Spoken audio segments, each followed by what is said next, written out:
Hi guys, welcome to this video and welcome to the Majestic Dash 8 Q400 Pro that you see in front of you in P3D.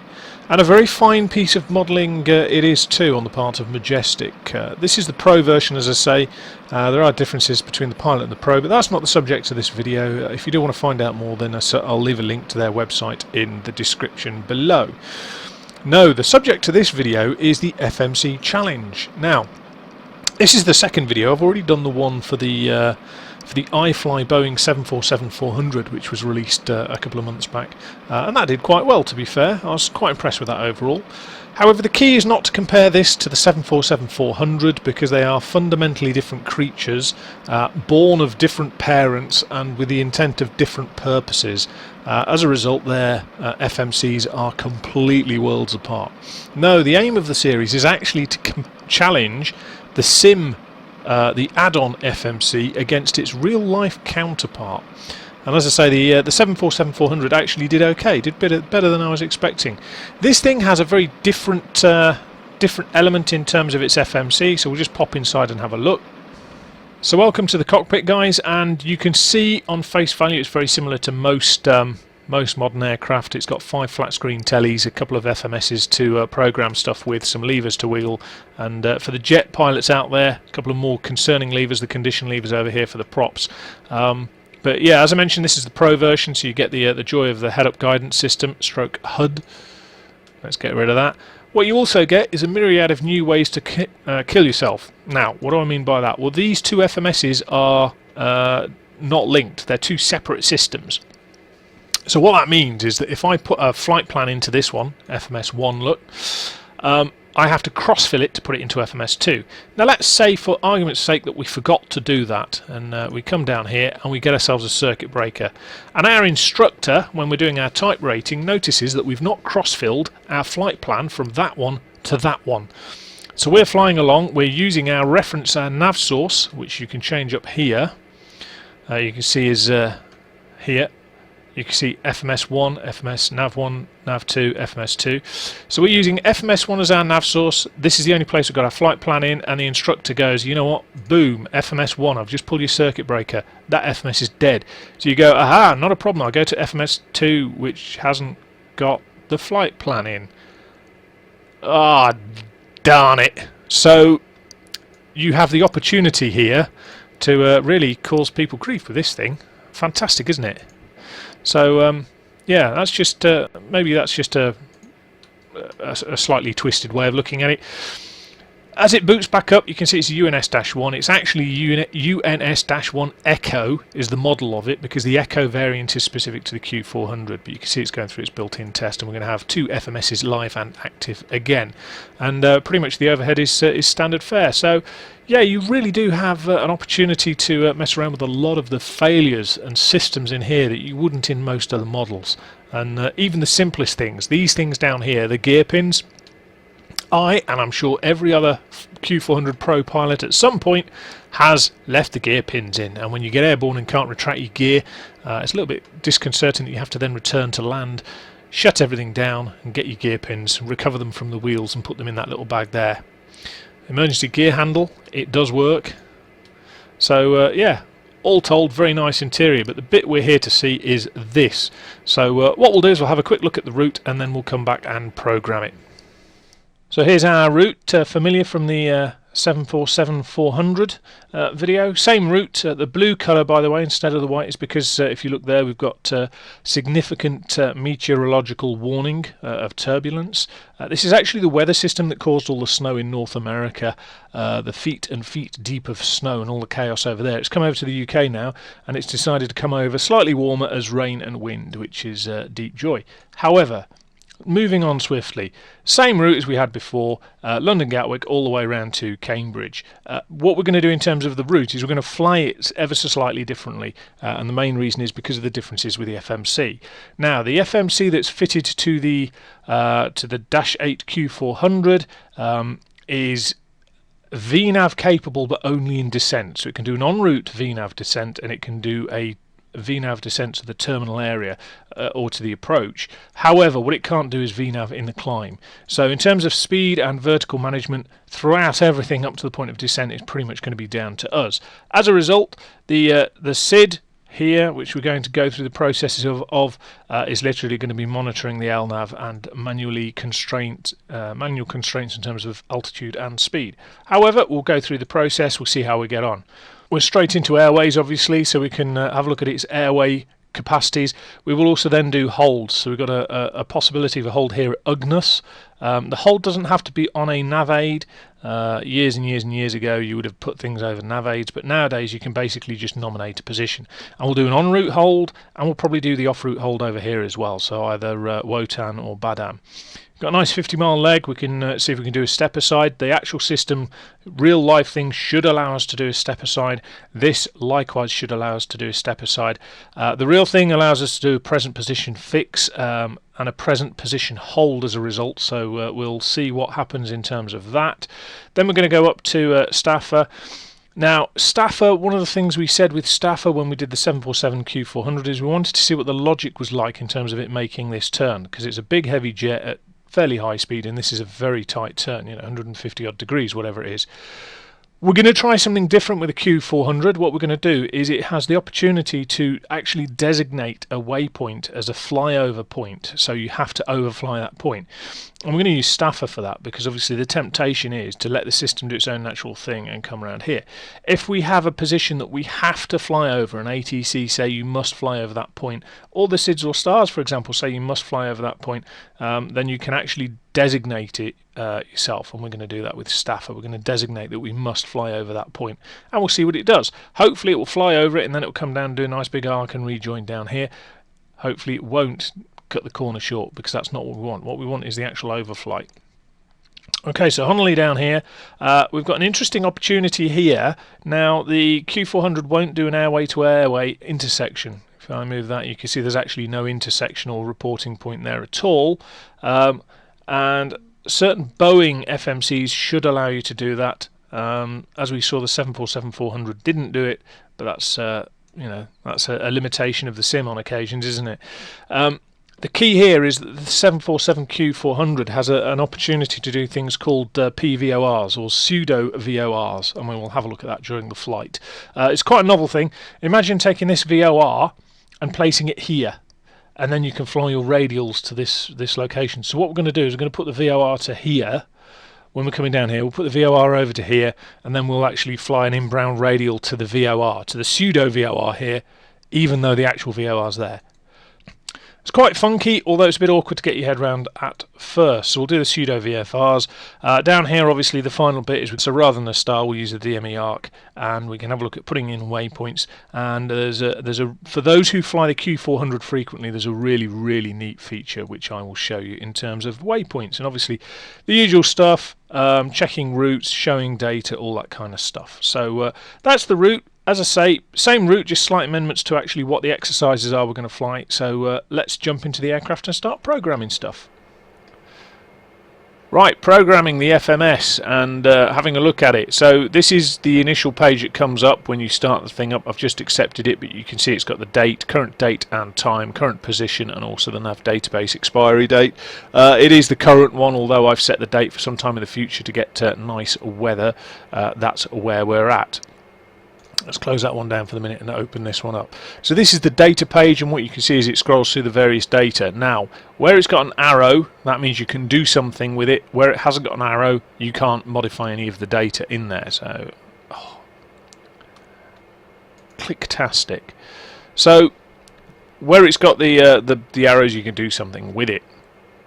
Cabin displays is obviously things relating to the cabin, services. Now here's where you can request your GPU, your ground pins, tucked away in this little bag here. I will guarantee at some point you forget to remove them in normal operations, and you will have to perform a circuit when you can't raise your gear, come in, land, look very embarrassed, and then shut down, remove your gear pins, and off you go again. Pushback details there, nothing too dramatic.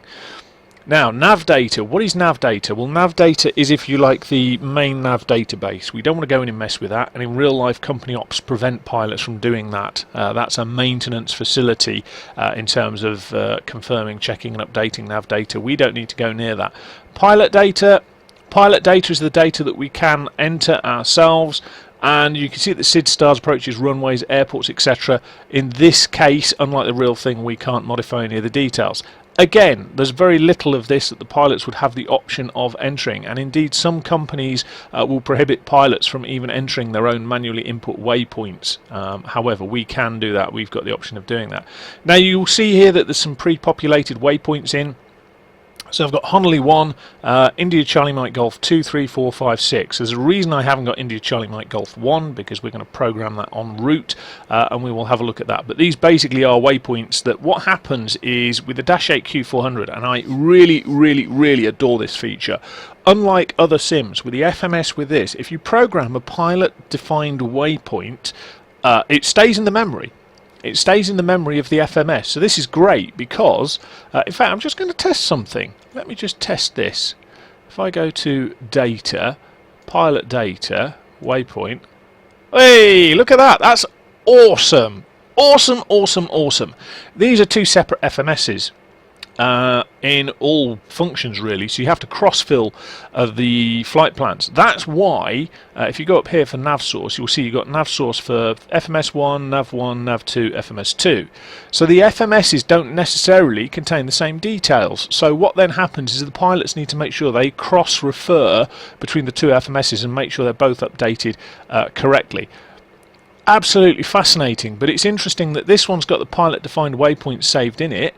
This one hasn't. So this has got no pilot-defined waypoints in it at all, which is absolutely epic. I did not expect to see that, but that shows the level of detail that Majestic have gone to with this.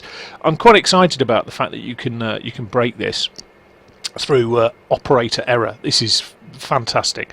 So there's your pilot defined waypoints. The reality is that SID stars, approaches, runways, these would be whether the company or the pilot needs to reprogram data that's actually in the database. So for example, runway length.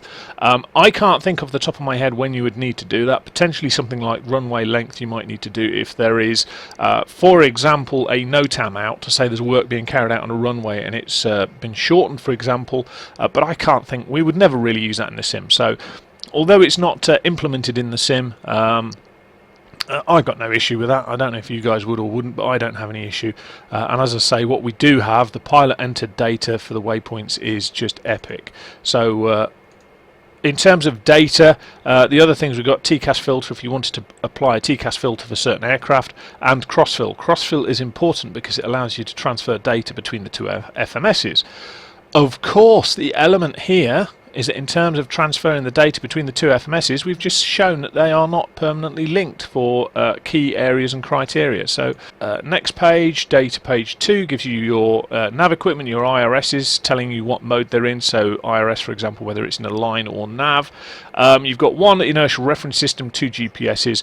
Benefit of inertial reference systems is they need no external input. There's no signal. It's all internal accelerometers. So if, for example, you had degraded GPS signals where these became inaccurate for whatever reason, inertial reference systems can then kick in. Now, in terms of GPS degradation, we are utterly reliant on it these days. It can have problems with GPS. And that's why you have things like ANP, actual navigation precision, which tells you that this system is currently operating to an actual precision of 0.14 nautical miles. What you will see is if I flick through to the next page, we can manually compare positions, and at the moment you can see that the differences between FMS1 and GPS2, there's no difference in terms of our position at all.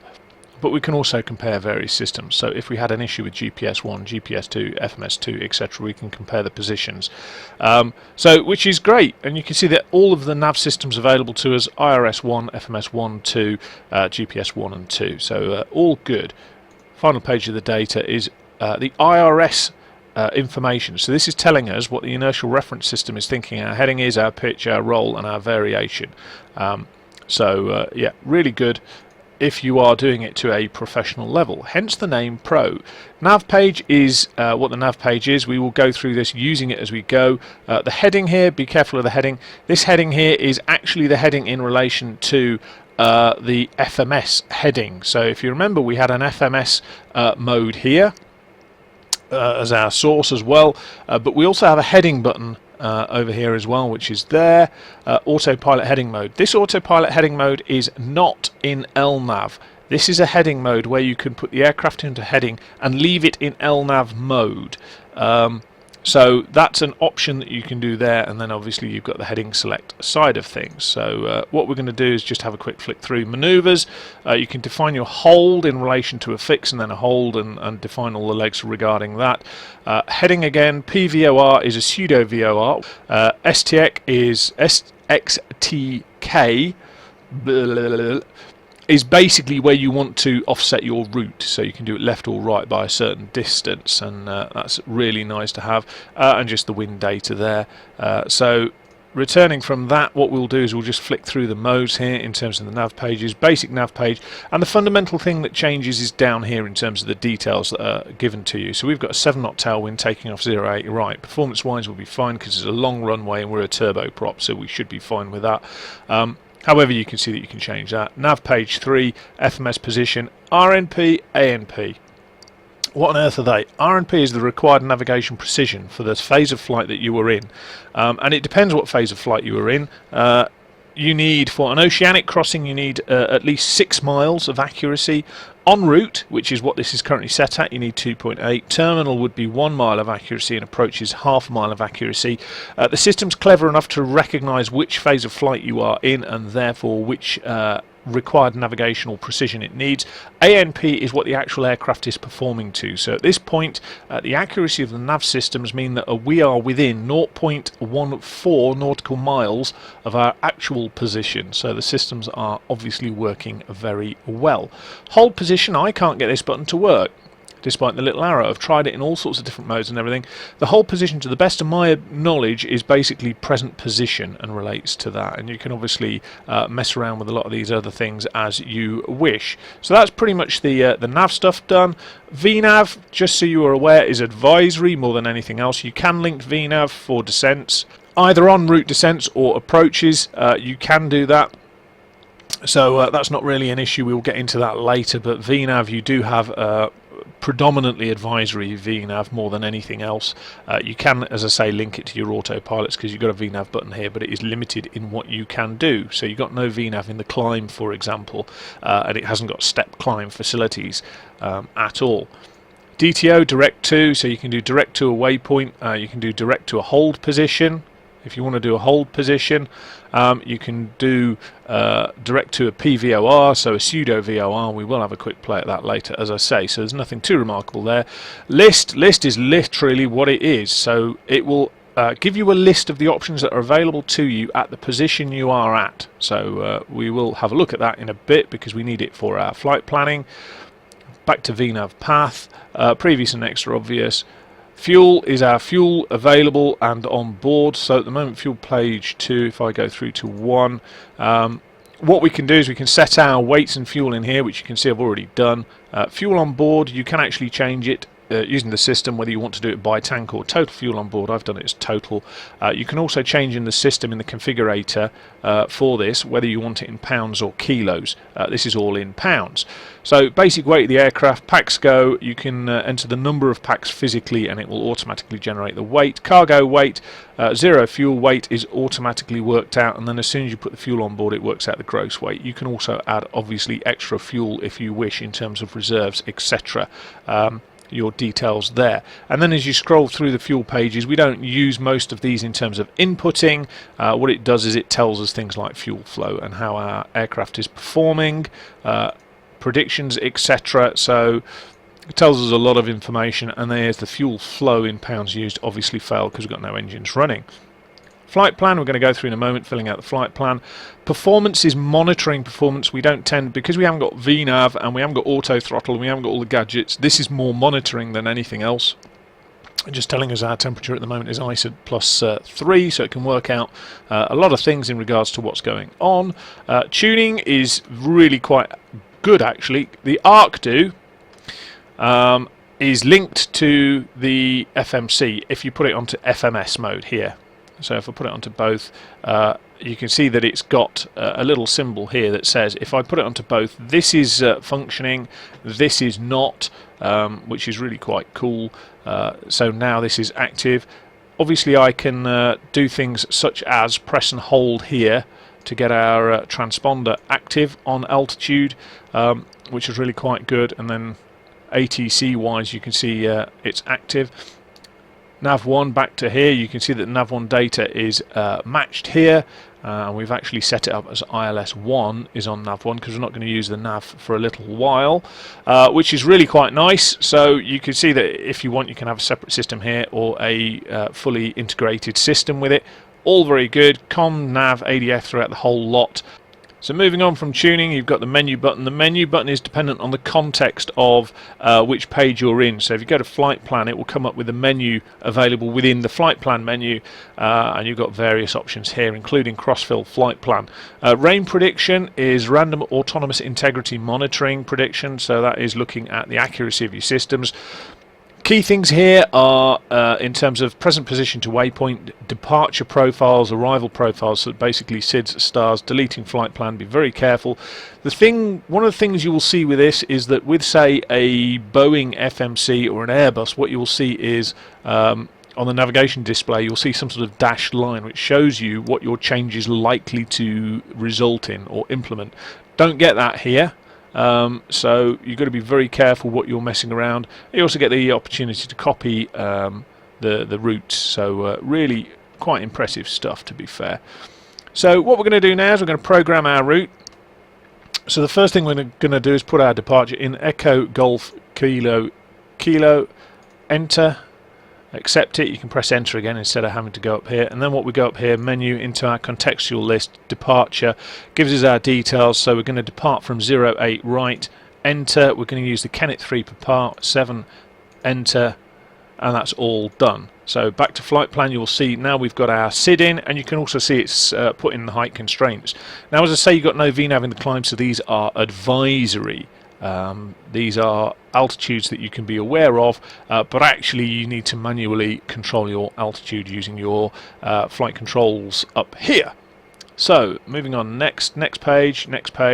After Kennett, you can see it comes up with no link. It automatically puts in no links after SIDS, stars, and all the various things where it might want to link phases of flight. So basically what it's saying is, do you want to actually link your SID with your next bit of your route? What we're going to do is we're going to go here and we're just going to delete it and press delete again, so to confirm it.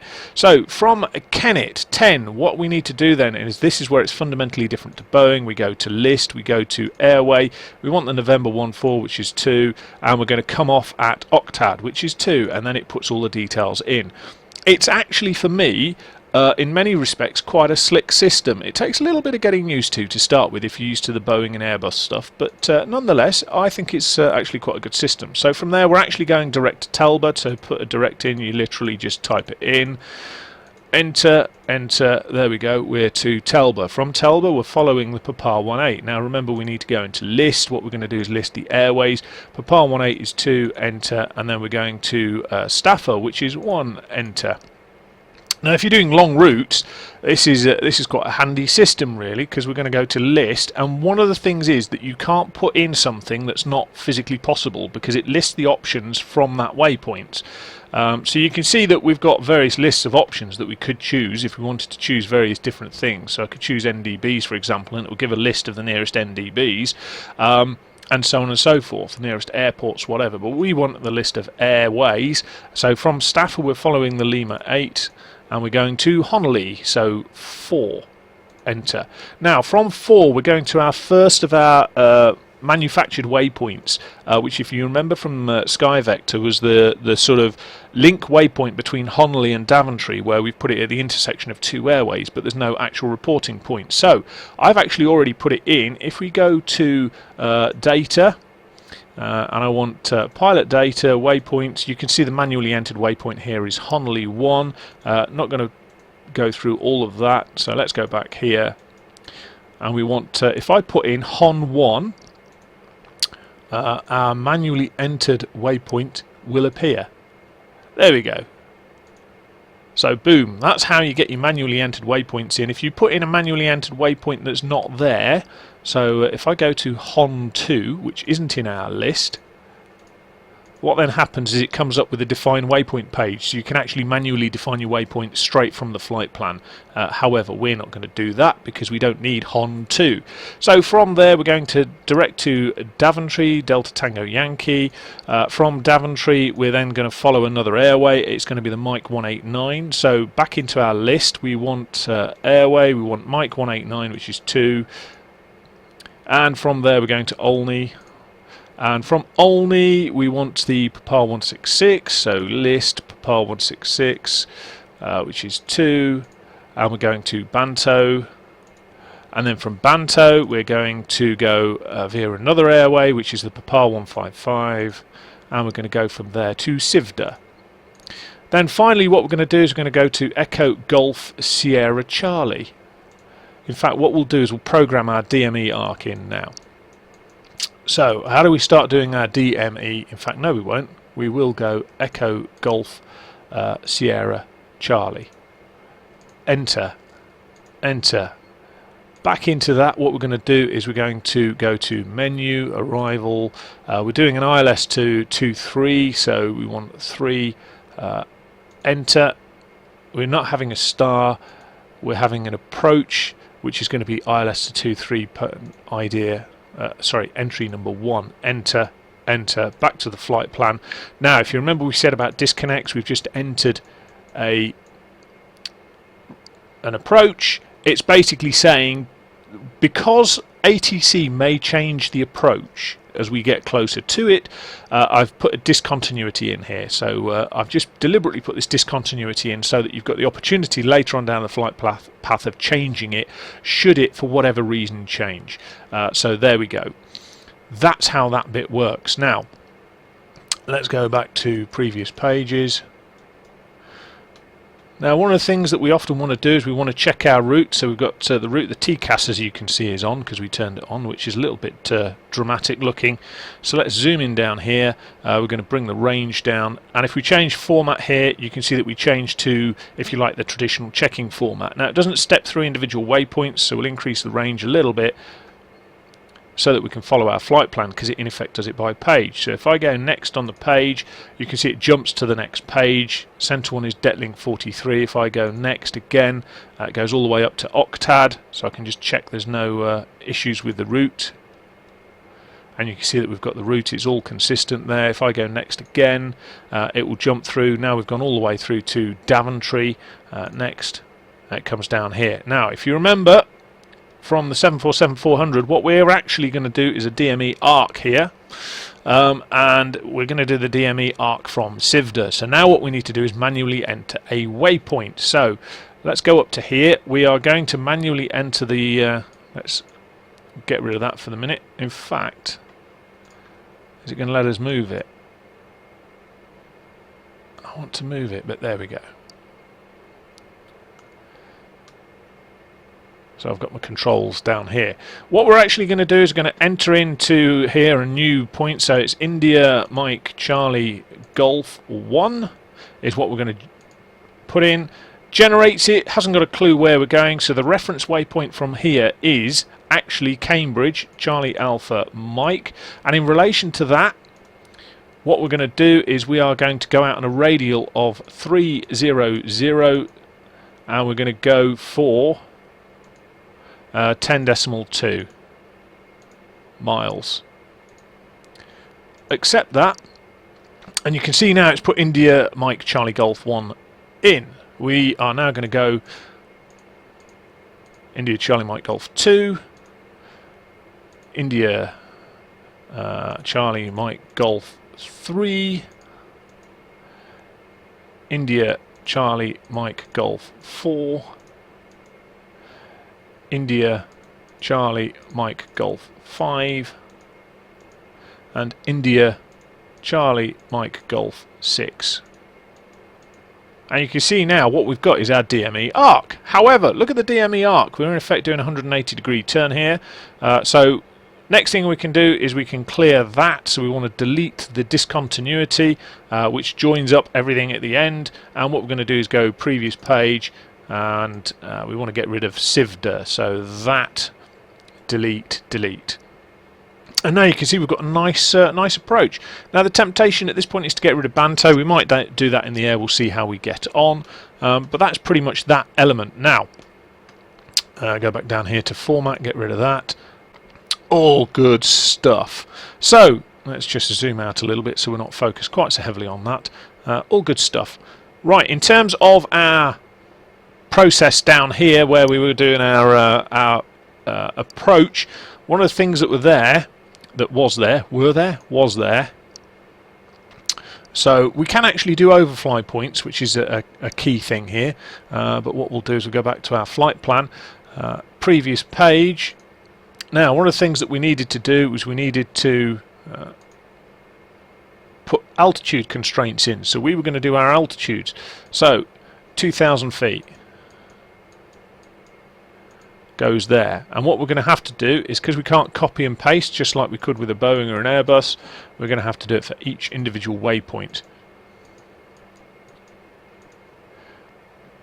Next page. So this is basically what it affords us, is although the VNAV is advisory in many respects, what we can do is we can set a VNAV path to descend us down to 2,000 feet, and we will do that during the process. And the final one is at 2,000 feet, so 2, 1, 2, 3, and then the intercept point for 2, 3 is actually 1,700. And that's the altitude setup. I'm not going to do the cruise altitude because, to be fair, what would happen is we'd end up going through each and every cruise altitude. We'd go through each and every cruise altitude, and really we're not going to do that. I don't see the point in doing that given all of this fantastic stuff. So in terms of performance and everything set up, we've pretty much done our flight plan. Go to nav now and you'll see it's populated the details with where we're going from, our next waypoint in terms of where we're going, and you can see it's got our navigation performance up. Now it's recognised, if you notice we're doing a SID, so it's recognised that for a SID our RNP has changed from the en route RNP to 1 mile for the terminal RNP, which is really rather useful. In fact, the 1 mile, the 1 mile is the terminal RNP. So that's us, pretty much programmed, ready to go. It's not too demanding. However, what it is it's very different to the Boeing philosophy, and in some respects it's a little bit more straightforward because it gives you the option of where to go next. It's just a different methodology in terms of how this thing operates. So what I'll do is I'll get us all started. I'll get us set up ready for takeoff, and I shall see you in a moment. So here we are, pretty much ready to go, and we're all fired up. The only thing we haven't done is a critically important bit. If I pull this up, you can see this is the one we programmed with the FMS. We programmed with the flight plan. What is that? That's seated. I'm sure there's a ghost in this seat. It keeps moving all over the place. When I click on things, it moves all of its own accord. So the only thing we haven't done is we haven't cross-filled it. So imagine our scenario where this one goes kaput, we've got no route. Now, cross-filling. Cross-filling will be immediately frustrating if you get it the wrong way around. You cross-fill by sucking the flight plan or drawing the flight plan to you. So what you do is you go onto the one that needs the flight plan. So imagine if you had about 15 FMSs, you would go to the one that needs the flight plan and you would ask it for, ask the adjacent one for the flight plan. So we'll go into there, data, cross-fill, we've got cross-fill flight plan, we'll do that. UNS to UNS means these two are talking to each other. If that goes blank, we know we've got an issue. And again, we'll do it with the fuel, UNS to UNS. If this one goes blank, we know we've got an issue. So with this in mind, we should be able to go back to flight plan here. And this is the flight plan on this one. You can see if I zoom in, we've got a flight plan on that one and a flight plan on that one, and they're exactly the same. So it should have the same thing if I go to fuel. Fuel, you can see fuel. You can see that the fuel is going to be exactly the same. So if I go fuel, you can see we've got exactly the same details on both FMSs. bonza job. So what we will do is we'll put this one onto the flight plan, we'll put this one onto nav, and we're all good to go. So okay, everything's checked, let's get out of here. Bring the power up. And away we go. Try and keep straight in this tailwind. Airspeed's indicating. I'll give it 117. Flap retraction starts at 130. 80 knots. Stay on track.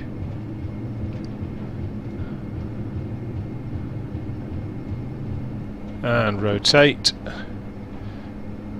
Positive rate. Gear up. And following the magenta bar. Past 130, so flaps can come up. Follow the magenta bar, looking for a climb out about 130, 150, apologies.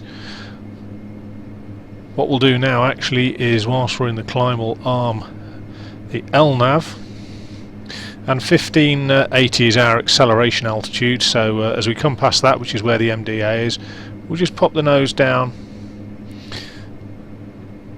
call for indicated airspeed and autopilot. Indicated airspeed at 170, make sure the controls are responsive, and they are. 1,000 to go as we're in the climb. Bring these back to a climb position.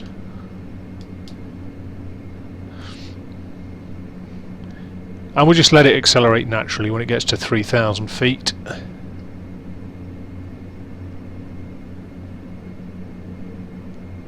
There we go, waiting for it to follow LNAV now. What I will do is I'll call up that over there. In fact, that one hasn't got the active waypoint on. Let's call that one over there. 2500. And what we want is the flight plan page so that we can see what's happening in terms of our altitudes. Make sure that's fully down, and it is. Okay, whilst we're doing that, we can also just make sure that our packs go on and they go to normal. Everything else is looking good. No need for any anti-icing. And as it's flying this route, let's do our after takeoff checks. So after takeoff, we want gear up, flap 0, autopilot's in, indicated airspeed, currently 220, condition lever's 900, bleed flows are normal, autopilot's in, nav after takeoff checks are complete. Just bring the power back. This thing can be pretty quick when it wants to be. So the next altitude constraint is after Detling 36, which is what we're flying to now. Then we go up to 4,000 feet. 1 mile. Must remember to press Alt Select if you're changing altitude with this thing. Okay, so we're going to clear ourselves to climb to 4,000 feet, which is the next one here, which is the active one. So all I do now is I put the power forward with indicated airspeed, and it will maintain that airspeed by climbing. The pitch will make sure we don't exceed our airspeed. You can see the little bugs down here. And out we go to 4,000 feet.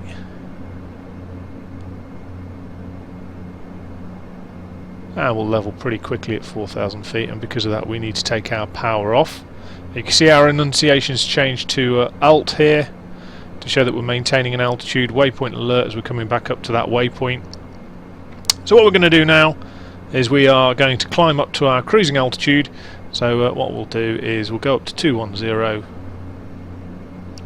So what we're actually going to take the opportunity to do whilst we're in the climb is let's just adjust that out a little bit. You can see Kennet here, and then Ugnos, and then Octad. We're routing up to Octad, where we're going to do a beam track, basically, where we're going to head a beam that. So what we're going to do in the meantime, we're going to do a little mess around with a couple of these things. The first thing we're going to do is we're going to pre-prepare a hold for somewhere near Kennet.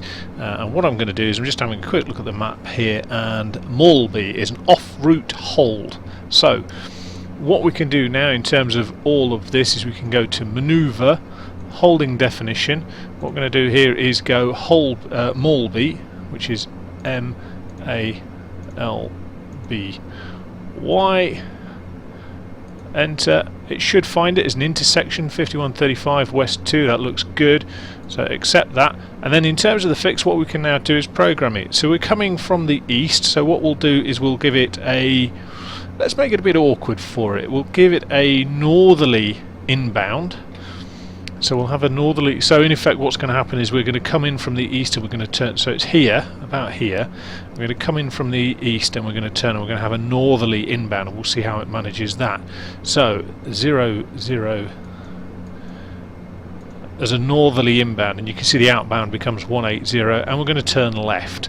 And in effect what happens now is we're going to come in from somewhere down here towards this, and it's got a grammatical or a graphical representation of the hold and the timings. Now at the moment we've got it as a 5-mile hold. What we want to do is do it as a 1-minute hold, 1.0, and you can see it gets rid of the distance at the moment. And then also in addition you can see entry, it's worked out that from our present position it's going to be a direct entry hold. So the next button we could press if we wanted was direct to hold, but at the moment we're not going to. We'll just go back to our flight plan, next page, and you can see that what we're going to do is we're going to go to Kennet, and then from Kennet we will basically go into our hold from there. Now one of the things to note is because it's an off-track hold, it's not part of the LNAV. So it will take us away from our LNAV track. It's not inserting it in the flight plan because it knows, it's clever enough to go, well, hang on, you haven't activated it yet, so we're not going to do anything with it, you've just defined it. So as I say, you know, we're pretty much good to go there. So the nav is ready in terms of the maneuver. So if I go to holding definition, you can see it's stored it in memory there. It's not really a problem. And what we'll do is we will go and play with that in a second once we're level at 210. Okay, so as you can see on the FMS, on the ND now with the FMS, we're just approaching Kennet, which was our next waypoint. As I say, we climbed to 21,000 feet. We're not messing around down in the weeds with this thing. We wouldn't have started our climb until about now. So we're already up at 21,000 feet, gives us the opportunity to do a few bits and bobs. And any minute now you'll see that we start to bank gently towards our next objective. Right, into the manoeuvres. One of the things we were looking at was the holding definition. We've set it up from Maltby is our fix. We want direct entry, so direct to hold. Right, now you can see the magenta line change there. If I zoom out you'll see where Maltby is. It's all the way over here, and you can see it's set up for the hold, and it's set us up with a direct entry, so it's going straight to the hold at Maltby. At which point you can see it's also got rid of the rest of our flight plan. Now the rest of our flight plan hasn't mysteriously disappeared. What it's done is it's just basically said it's no longer active. You can see we haven't got the purple bit anymore. So basically what's happened is, although it's still in LNAV, you can see that here, what it's saying is that, well, actually I'm temporarily suspending the normal route, I'm just going to go and do this hold. So what we'll do is we'll have to wait a minute until we get to the hold, and I shall see you again there. So welcome back. Here's the hold at Maltby. As you can see, we're coming in, and if I go back to nav, you can see the various hold details are here, and into our holding definition. Actually what you can see there came up with a new menu option, proceed. Proceed basically means proceed on from the hold, i.e. I'm done holding. Next time you hit the fix or the waypoint, I want to then continue on. So the holding definition, as we can see, we'll just leave that up, and we will also bring this range down. Now it's going for a direct entry, so we will see what it does in terms of handling this. Bearing in mind we haven't overflown our hold position yet, our hold fix, so I'm quite intrigued by its joining. Normally from here you'd be able to join and kind of do almost a shortcut across this bit. Basically what you would do is you would start the clock for the turn, or you would start the turn a little bit later. So rather than turning here and coming inside, you would actually turn a little bit later. But this appears to be doing a slightly different hold join to what I was expecting. Having said that, we have set it a tough challenge. We've basically said we are coming from in here, from an off-track hold to a waypoint you know nothing about, and we're going to try and follow this curve. Now, one of the things I've noticed with the FMS in this is it does actually try and follow the curve. It follows the geometric flight path wherever possible, so which is quite interesting, although that's rather dramatic. It's not hanging about in terms of using its angle of bank to try and chase it. However, let me have a look at the nav. What's the wind doing? 305 at 25. So the wind is coming, yeah, from directly on the nose, really. It's 25's a fair amount. It's when you're doing 240, 4 miles a minute. So, yeah, maximum crosswind, maximum deflection would be about 6 degrees, 6.5 degrees in terms of a correction angle for the wind. So. Yeah, it's not particularly bad up here, to be honest, for an average day. So back into our hold definition, you can see what we've got, and we're going to come back round to the left. And as you can see, it's lovely in terms of following this curve. Now, it's managed to sort itself out. Did a far better job than the 747-400 in figuring out how to get into the fix. So yeah, I'm quite impressed with that. I mean, if I'm honest, it's not really a surprise, because the ultimate objective of this Dash 8 Q400 is to be used as a training tool, and therefore it would be wholly inappropriate if it couldn't do a simple hold. And actually, when you do instrument ratings and instrument flying, one of the critical things they look at are holds, because it's quite often that you have a holding pattern over an approach fix. In terms of instrument approaches, so it's one of the things they get very excited about on an instrument rating test, is whether or not you can do hold with the autopilot off, which is, you know, it's concentrates the mind somewhat, shall we say. Okay, so now we're coming into our outbound leg. It's going to level out. I'm just going to have a look at what it does in terms of wind correction angle, because our wind is over here. Our wind is about 300 at 25, so we've got a bit of a tailwind. Also, what we've got is a crosswind blowing us from right to left. So, what's our heading at the moment? Let's just call that up. Yeah, look, just right of south. So it's got us in the hold as well. If you look, FMS 360 inbound hold, and it's telling us our distance away from our fixed position. Just coming in now, turning at 8 miles. I'll just watch what it does now. I'm not going to go around the hold forever. I just want to do a couple of wriggles round it. You can see here one of the interesting things it's doing actually is it's constantly updating that if we were to join a hold from this position, what sort of entry it would be, which is really good in terms of as a pilot to have the opportunity to have this visual impression for holds. Holds are an absolute nightmare to visualize entry points. There's all sorts of tricks when you sort of kind of overlay things on instruments and whatnot. But it's really nice to have the help from the computer to say that from this position it would be a teardrop entry to the hold. Really nice. So yeah, it's just following that magenta line perfectly. It's doing a really nice job. Really nice indeed. So what we'll do is we'll go back round to the fixed position. There's no point doing anything more, and then as I say, this is an off route hold, so what we can then do from this is we will just open out the range a little bit to about there, and we'll continue on our route. And in fact what we'll do, if we go there, we will ask it to proceed and we'll see what it does. Now as far as I'm aware, what it will do is next time over the beacon it will, well, next time over the position it will then continue on its way. We'll see if it does that, or if it's going to expect to do another hold. Bear in mind that to recover the original course it's going to have to come off somewhere to the right, because our original course is over here on the right, so we'll see what it does in terms of departing the hold. I mean, well, obviously we can do direct to, we can cancel the hold, that's not a problem, but I just want to see what it's going to do with regards to this. What it should do is just literally go, right, I'm complete this hold, this pattern. You've told me to break the hold. I'm not going to continue, I'm going to break it. Next time over that, on we go to our onward destination. So let's see what it does. So what's it doing now then? Let's have a quick look. No, it's going back around the hold again. It's gone into holding definition, continue hold, so we're not having that. What we're going to do is go direct to next Ugnos 10. Enter. Oh, I've got to get rid of that now. Enter. And there we go, away we go, we're back onto our route. So it obviously was going to go once more around the hold. Not really an issue, but yeah, it holds really quite nicely. It does exactly what I expected on the tin, to be honest. I expected nothing less from this, given its antecedents and its history as to what it's designed for. So that's our en route hold. Sorry, our off route hold. What we'll do as we get up to Octad, we'll do an en route hold when we get there.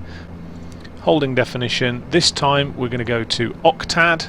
Now what we can do, because it's en route, we can then go next page down here, 11, enter that, and you see it comes up with Octad. Inbound 250, what's our heading at the minute? It's 300, so let's do 300. We'll do another direct join and left hand turn again, and what we'll do is we'll leave it with a distance this time, so it can do a, in fact let's do an 8 mile hold or a 7 mile hold. So this equates to doing a DME hold, where you might be doing a hold at a range from a DME.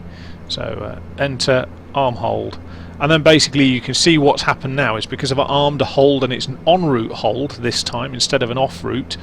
Because it's an en route hold, I'm able to arm it instead of just flying direct to, and basically what it means is it's registered that as part of the LNAV, and it knows that when it flies over this point it then needs to enter the hold until it's told otherwise. So previously what we did was a direct to hold.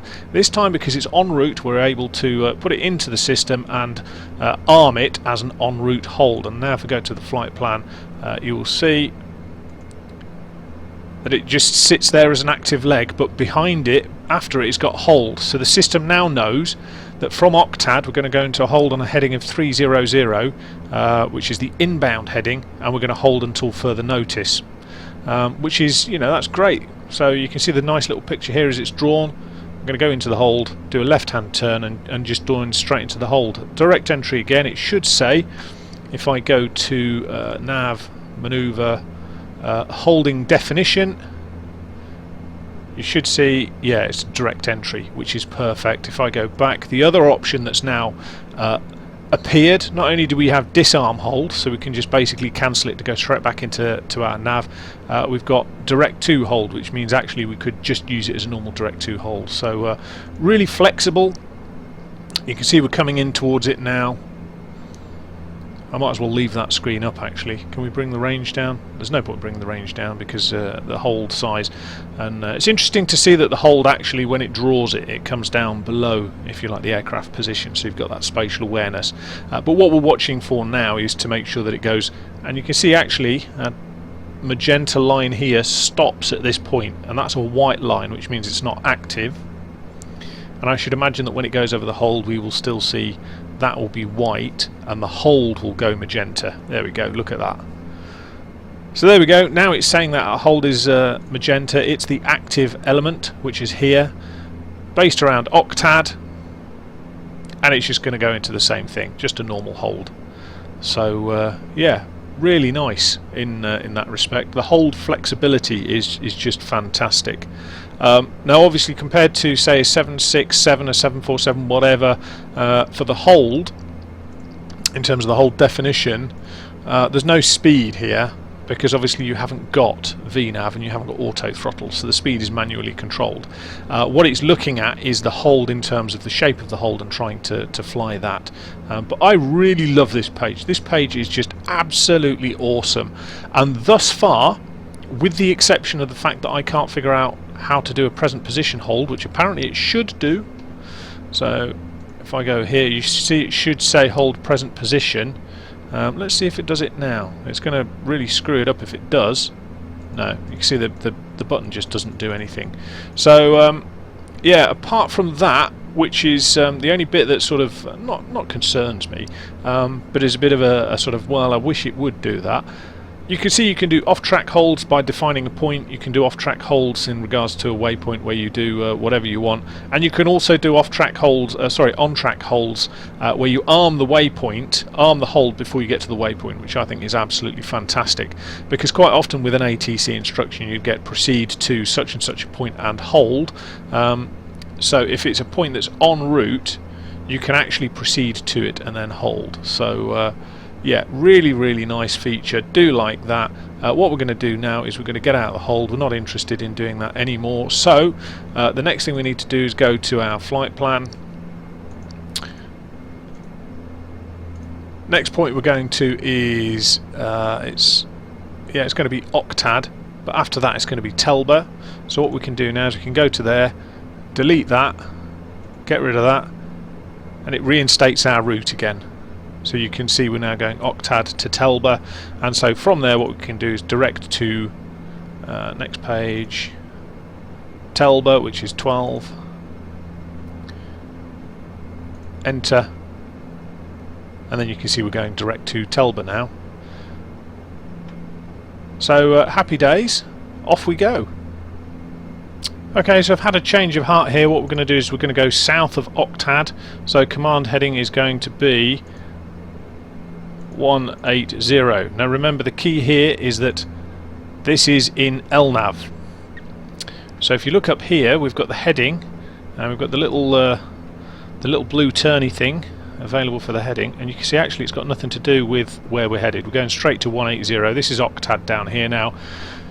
So we're taking a little diversion just to show you the effectiveness of the fact that you actually have two heading controls in this aircraft. You have one that can directly tell the FMS where we want to head, and the other one which is your, if you like, your autopilot. So we're still in LNAV, and what we're going to do is we're going to separate ourselves to the south of Octad. In fact, what we will do is we'll go on a heading of approximately 240, enter, and it will bring us out on a heading of 240. We'll separate from Octad, we'll turn back into the left, because what I want to do between Octad and Telba is do a step aside, and unfortunately we were too close to do that. So what I need is the leg. I can't do a step aside on a present position. Of course, there's a massive advantage to this system here, and I will show you. We had gone past Octad. Our next leg was Octad to Telba. So what I can do once I've got sufficient distance is I'll show you that one of the advantages here is, unlike say a Boeing, we keep all our previous legs here. So actually I can go back and I can intercept or make use of any previous waypoint that I've used. It stays resident in the system in much the same way as our Mandrolic waypoints stayed in the long-term memory. Whilst this thing is active, our waypoints stay in here. So what I can do now is, let's see, what's heading about 180. So nav heading 180, so we get a turn to the left. We'll go round to the left, and then once we're round to the left so that we know we're going to turn left to Octad, we can go direct to next page. We want Octad, so 11, enter, and now we're going present position direct to Octad, and you can see the magenta line is there. So we can do all sorts of things all over this aircraft to get ourselves manoeuvring around the sky. Really is flexible in terms of that side of things. You can direct to from all over the place. You can go back over your flight plan wherever you want. You can hold on track, you can hold off track as long as you've got a reference for it. Really superb. We'll come on to intercepts in a bit. Don't need the command heading now anymore, so what we can do in that case is we can go, we are going direct Octad, so cancel the heading, and once we've cancelled the heading it will allow us to turn into Octad. So whilst we've got the heading active, whilst we've got this active, it will fly the heading. We can mess around with our LNAV, and then once we've done that we can mess around and go back to our LNAV. So here we are, we're going back to our LNAV. The reason I want to go back round to Octad is because I want to do the step aside, which we mentioned before, and what I'll do is I'll increase the range as we get to Octad. So let's just pop the range up a bit so we can see plenty of what's going on. So our range is out to about 80 there, so once we come around the corner and start to come towards Octad, we should hopefully see the rest of our route. You can see the top half of it with our final destination round here. The advantage of this is it's a nice long leg, so I can do a step aside without having to worry about too much. So I'll see you once we're over the top of Octad. So here we are, we're just turning over the top of Octad, routing towards Telba. And what I'll do is I'll let it stabilise on heading, and then we're going to go into our manoeuvre. And our manoeuvre is a SXTK, which is basically cross-track. Basically what it means is we're going to set ourselves off to one side of the track, and you can see here from Octad to Telba, next Staffer, but what it's got highlighted is L0.00. Now this is the distance you want to offset your track, and L or R means you're doing it left or right. So in this case we want to cross-track left, so we're going to go left by 5 miles. And then if we do enter, what you'll see now is immediately it banks to the left, and it's going to offset our track, and it's going to mirror this track. It's just going to be 5 miles off to the left. And what you'll see, however, is it leaves the magenta line on the chart. Now when it does its offset track, it goes round by about 50-60 degrees to try and get off track as quick as it can, and it's a significant deviation in that respect. It really is quite significant. You can see what will happen now is any minute now, any second now, we'll level out, we'll fly for a minute or so.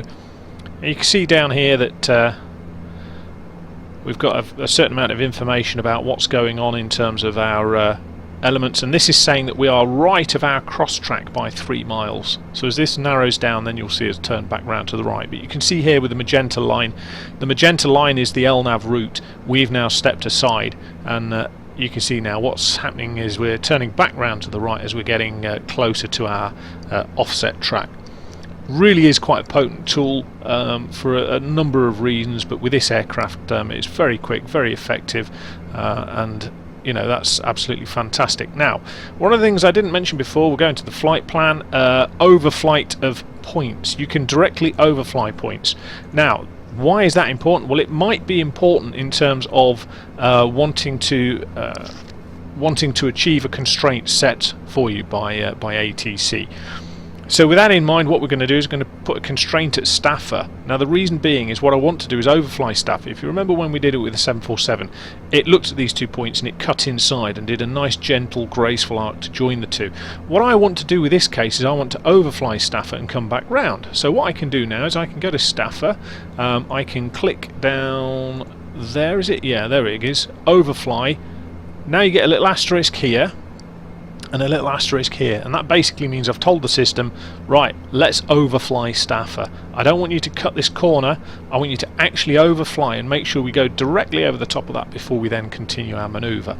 So what I'll do is I'll just put us back. You've seen the cross track here, there's nothing too exciting about that now.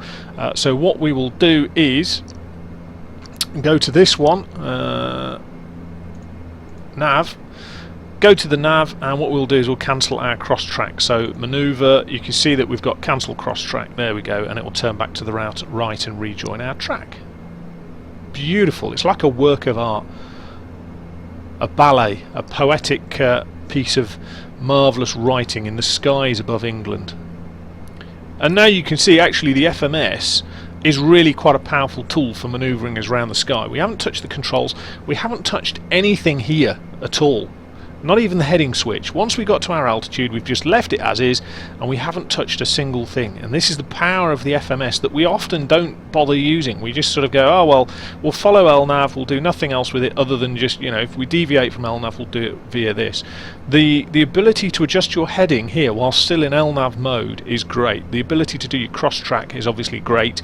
You get that in most systems in terms of LNAV. The ability to know how far off cross-track you are, in terms of how far left or right of track you are, is here.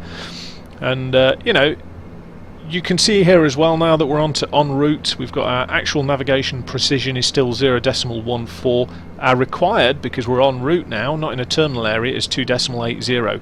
And as I say, it goes up to 6 for oceanic, but that's about as high as we would accept in these circumstances. Turning back to the left and routing for Telba, which is really, really nice. So next stop, Staffer with its asterisk, and we'll see what happens there.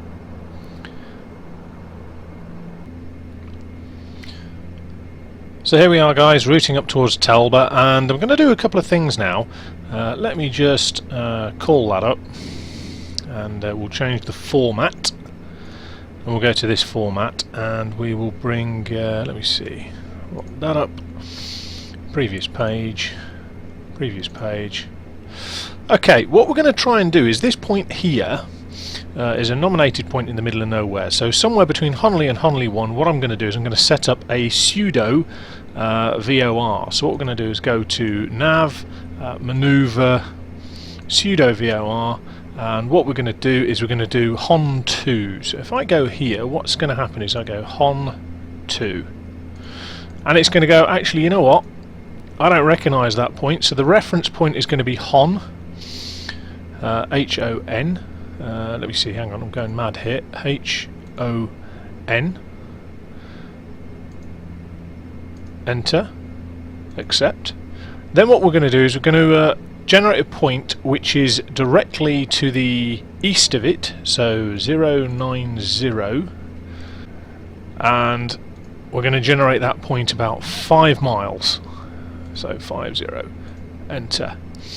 Now we've got that reference point in there, we can accept it, and then what will happen is we now have our reference point somewhere over here. So the PVOR, now what we're going to do is we're going to go back into here. We're going to go, we've set up the waypoint, so PVOR is HON2. Let's just check it's there. Accept. And then what we would do is put in a desired track, a radial inbound, a radial outbound. So we're not going to do that, we've got our waypoint in. What we do need to do is we need to set up our VNAV, so we're going to do VNAV. Now VNAV, there's a VNAV here, VNAV 2 is basically the same as a sort of descend now as you would get in a Boeing or Airbus. So basically it would, you generate your point that you want to be at an altitude, or you have your point that you want to be at an altitude of, and you literally will just descend towards that. So that's really the key thing there. However, present position to Talbot, what we actually want to do is we want to set up our VNAV. Now, it will fly it as long as you set it up correctly. What you need to do is give it a destination. So what we're going to do is we're going to give it a destination, and we want India Charlie Mike Golf 1 as our destination. So 8. And what we want to do is be there at 2,000 feet, so press enter, and our target speed, they recommend 1,700–1,800 feet for an airliner. The main reason is that that allows the pressurization to change at a comfortable rate more than anything else. So press enter, and then what it comes up with now is top of descent. So that's telling us the miles to top of descent, and if you look here, the top of the descent is now marked with a circle here. So that should give us adequate time for doing our PVOR down here. Now, Stafford to Honolly, if I look here, next, Stafford to Honolly is on a bearing of 146. So that's what we're going to use for our PVOR. And in effect what's going to happen is when we activate it, about here, about halfway along this leg, we will generate a new waypoint as soon as we activate the PVOR. Then I will give it an inbound radial of 146, and in effect what we will see is we will parallel this track to a nominated point, and you know, at that point we can see how the PVOR works. Now it'll come up with different markings and different notation on the screen, which we will see, but really we're looking at two very useful pieces of equipment here, well, 3. The first one is we've got Staffa, if you remember, with our asterisk, which is a flyover point, so we will expect a big ballooning turn. As soon as we're clear of Staffa, what I'm going to do is I'm going to put in the PVOR. This is a relatively short leg, so what I might do is I might put it into a heading mode to have control over it there. But all of these facilities, don't forget, are literally within the LNAV. Then we haven't gone into our upfront control panel here at all. Literally all we've done is just been messing around with the FMC. So with that in mind, we're quite happy. We've got our setup in terms of our VNAV ready to go. The next thing we're going to do is watch the Stafford turn, make sure it does what it says on the tin. Bring the range down a bit. And then obviously we can do our PVOR, and then from our PVOR we can do our VNAV descent towards Cambridge, and we'll see how all of that goes. So I shall speak to you guys in a moment. So welcome back, guys. As you can see, we're now starting to approach Staffa. We've got just under 7 miles to go now. Now, if you remember, one of the things we're aware of is that normally it would have a nice graceful intercept back in towards this outbound leg from Staffa. The systems, FMCs, are clever enough to know that if they go over this point, they can't have a nice smooth transition. And obviously the last thing you want to do in controlled airspace is go 2, possibly 3 miles out here trying to turn back onto course, because airways are typically 5 miles either side of a centre line is the normal sort of dimensions of an airway. However, we've given it this little asterisk. We've said we want you to fly directly over that point, so what we're going to do is we're just going to watch and see what happens. Now, it's quite a steep turn, so the other thing, of course, is what we don't want it to do is come around here and go direct to the next waypoint. We want it to try and recover this track, so we will see what it does. And it looks promising. We're only 1.8 miles away and it hasn't started to turn yet. So by accounts now, you can see that if you designate something as a flyover waypoint, and you can do it manually in your flight plan, it will, it will just literally do as you want. There's absolutely no qualms about it. It will go with your every request. Now, the element here that what we're looking at is as we come around this corner, what we want to see is how it intercepts this magenta line. So unlike a jet, we're not going screamingly fast. We do have a true airspeed of 330 knots, look, even though our indicated is 240, so we are going fairly slick. One of the things with the Dash 8 is it has good sector times because of its climb and its relatively high cruise for a turboprop. I mean, to put it into comparison, this thing cruises at about 240 to 250 indicated airspeed. Something like a Fokker F50 will only cruise at about 180 knots, I think it is, somewhere down there. So you've got 60 knots, you've got 1 mile a minute difference in terms of its cruise speed. Once you then climb to altitude and you get the correction in terms of the air density correction for the true airspeed, you can see we're cruising along at a fair old rate here. So it's one of the reasons why it's become quite a popular turboprop aircraft for operators. Let's just zoom the range out a bit so you can see where the actual waypoint is. And you can see actually with the turn, because we flew over, look, you can see it's now telling us we're 5.7, 5.8. We're going to be at least 7 to 8 miles left of track. So one of the things that's going to be interesting here is to watch how it tries to recover the track. All it's going to do is try and turn in. Now what we're going to do is we're going to go up to our PVOR. We're going to use a waypoint of HON2, which is what we programmed in. HON2, enter, enter. The desired track inbound is 146. Enter.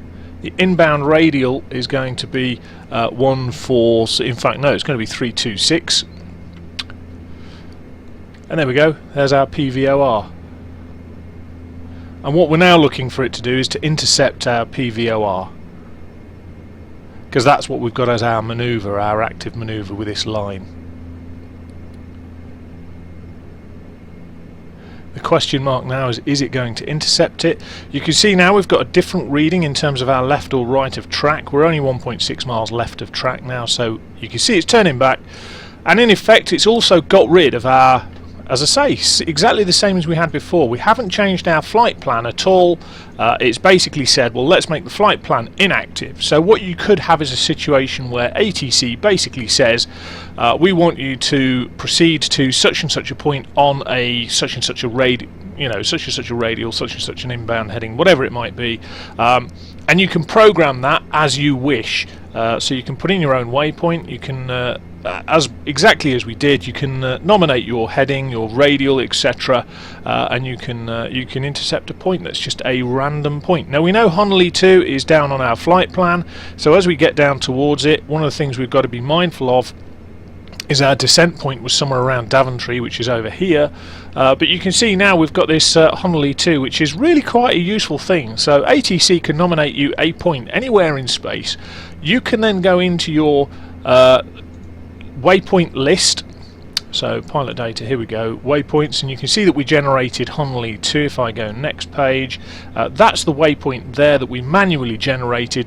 using a point bearing distance technique from another waypoint, which in this case was Honley over here, and then consequently all we've done is we've given it an inbound radial that we want to fly on, and you know, in effect we've said we want to fly to that point, which is awesome really. I think you'd have to agree that that's a fantastic system. What we can do now is, what's our heading? 146. So let's put this into a heading mode. We will go 146, enter. So it's now onto a heading mode. As a result of that, what we're then going to do is go to the maneuver. We're going to cancel the point VOR. Then we can go back to our nav and our flight plan. And at this point, we're still on heading select, so we'll cancel our heading. And we'll go direct to next page. We'll go direct to Daventry this time. 16, enter. And now we've got direct to Daventry with a new top of descent. And as you can see, it's worked out a new top of descent beautifully for us. So let's just increase the range, see how we go. In terms of top of descent, what we're going to be doing is descending down to 2,000 feet, so I'll set it really early. I shouldn't really set it this early, but we know we're going down to 2,000 feet, so I'll set that up. If we go to VNav, we can just check the details we've got. 1,800 feet a second, 1,800 feet a second, 1,800 feet a minute rate of descent. From present position to India Charlie Mike Golf is the complete route length. So you can see all of that, and top of descent is in 16 miles time. So I'll see you in a moment. So we're just approaching the top of VNav, and you can see now what's happened is we've got the VNav armed in the white here.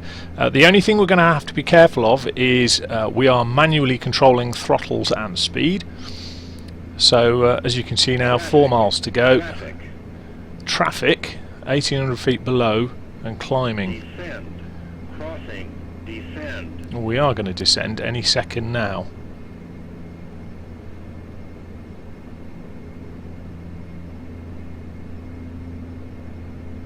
It's alright, he's going under us 2,500 feet by the time he goes under us, so that's plenty of distance.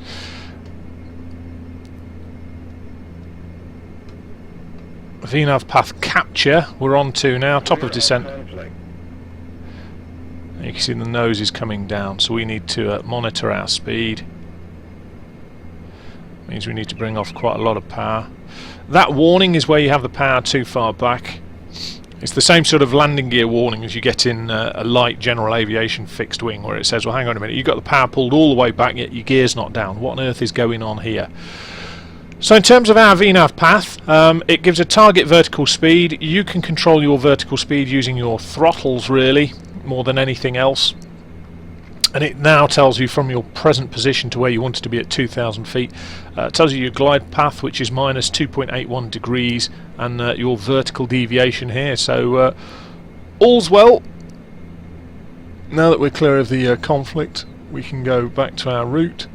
And what we're going to do now is I'm just going to follow the VNav path down past Daventry and Olney. Nothing too exciting till we get down towards our 2,000 feet. So I shall see you in a bit. So as you can see, we're coming around from Banto towards India Charlie Mike Golf 1. You can see that our vertical deviation is 6-7 feet, so I'd imagine that we are going to hit our 2,000 feet altitude here, which is really rather good. You can see we've got what, about 5 miles to run. We've got 1,700 feet to lose. It's all looking good. What we are doing is slowing right down, if you look, because this turn is going to be quite a tight turn. Okay, so you can see we're just coming around the corner to India Charlie Mike Golf 1, then we're going to go around our DME arc. We've slowed the aircraft down a little bit, purely out of the fact that it gives us A, more time to do stuff, and B, I'm going to talk through it as we go.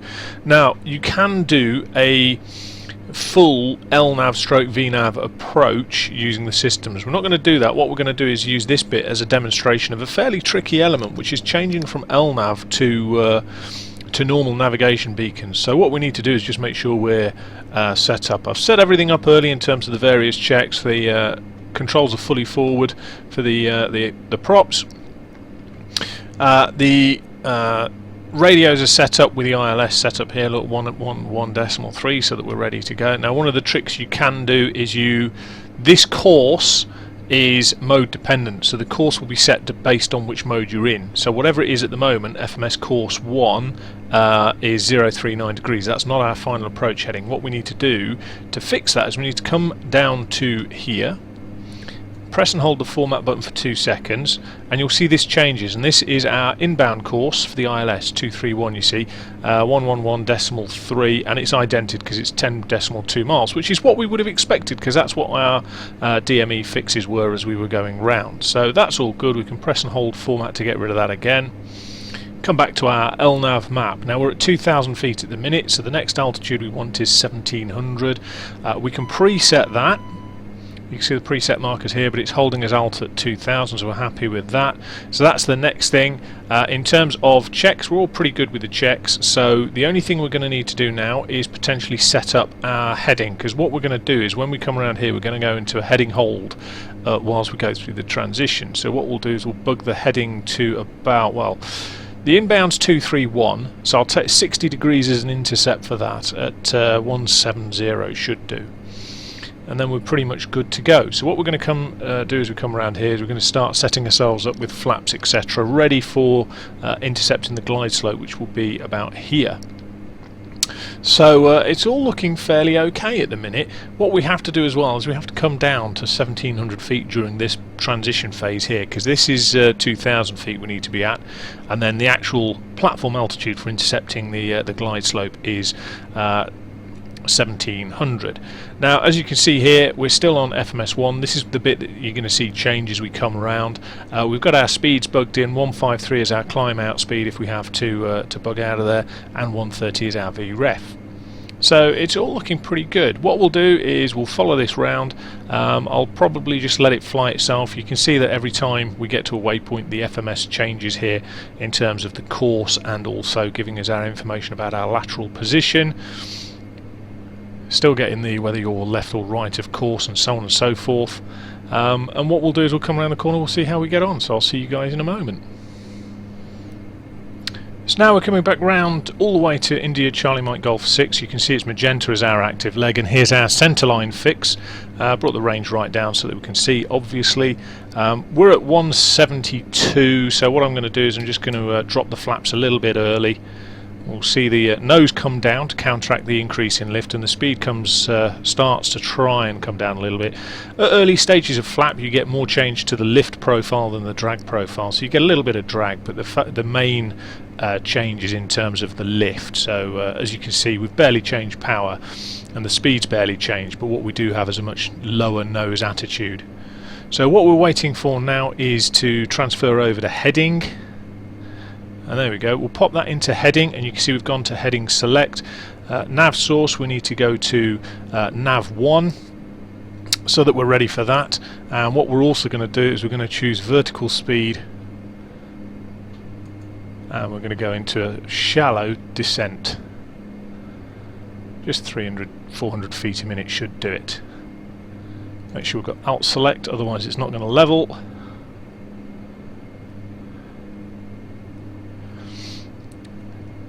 And as we approach here, all we're going to do is arm the nav mode. Now you can see the needles have changed colour, because the magenta needles are for FMS information, the blue needles are for normal nav beacons, so VOR, DME or ILS. Levelling 1700, we're going to need a little bit more power as we level just to maintain our speed. Now we're going to start bringing the speed off a little bit now. Levelling at 1700.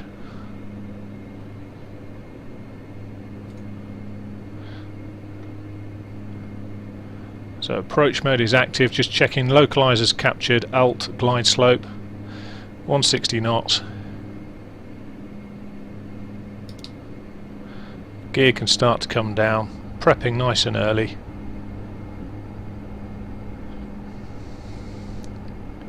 And what we can do is we can get rid of that one now, because we're just going to monitor this.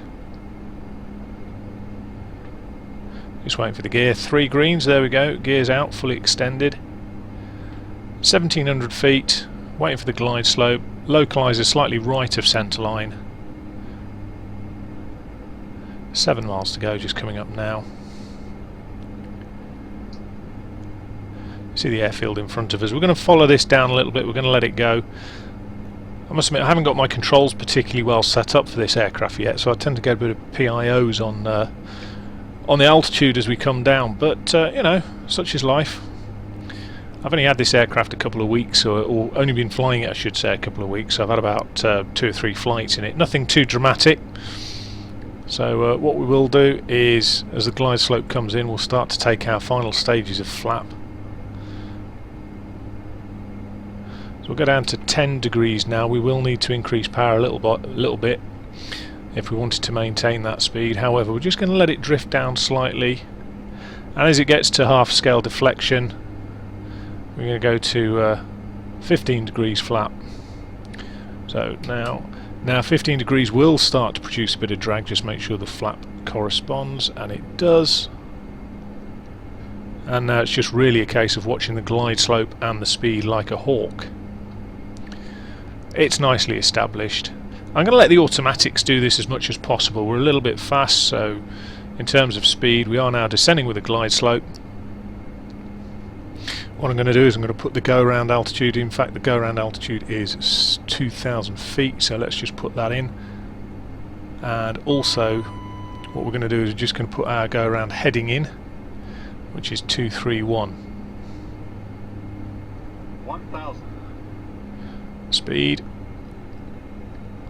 Correcting.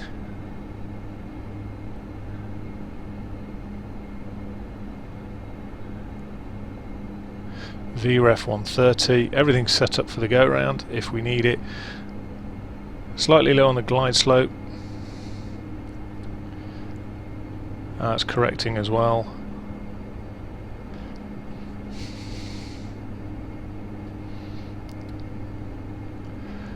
Automatics are doing a very nice job, so it's about time that we ruined it.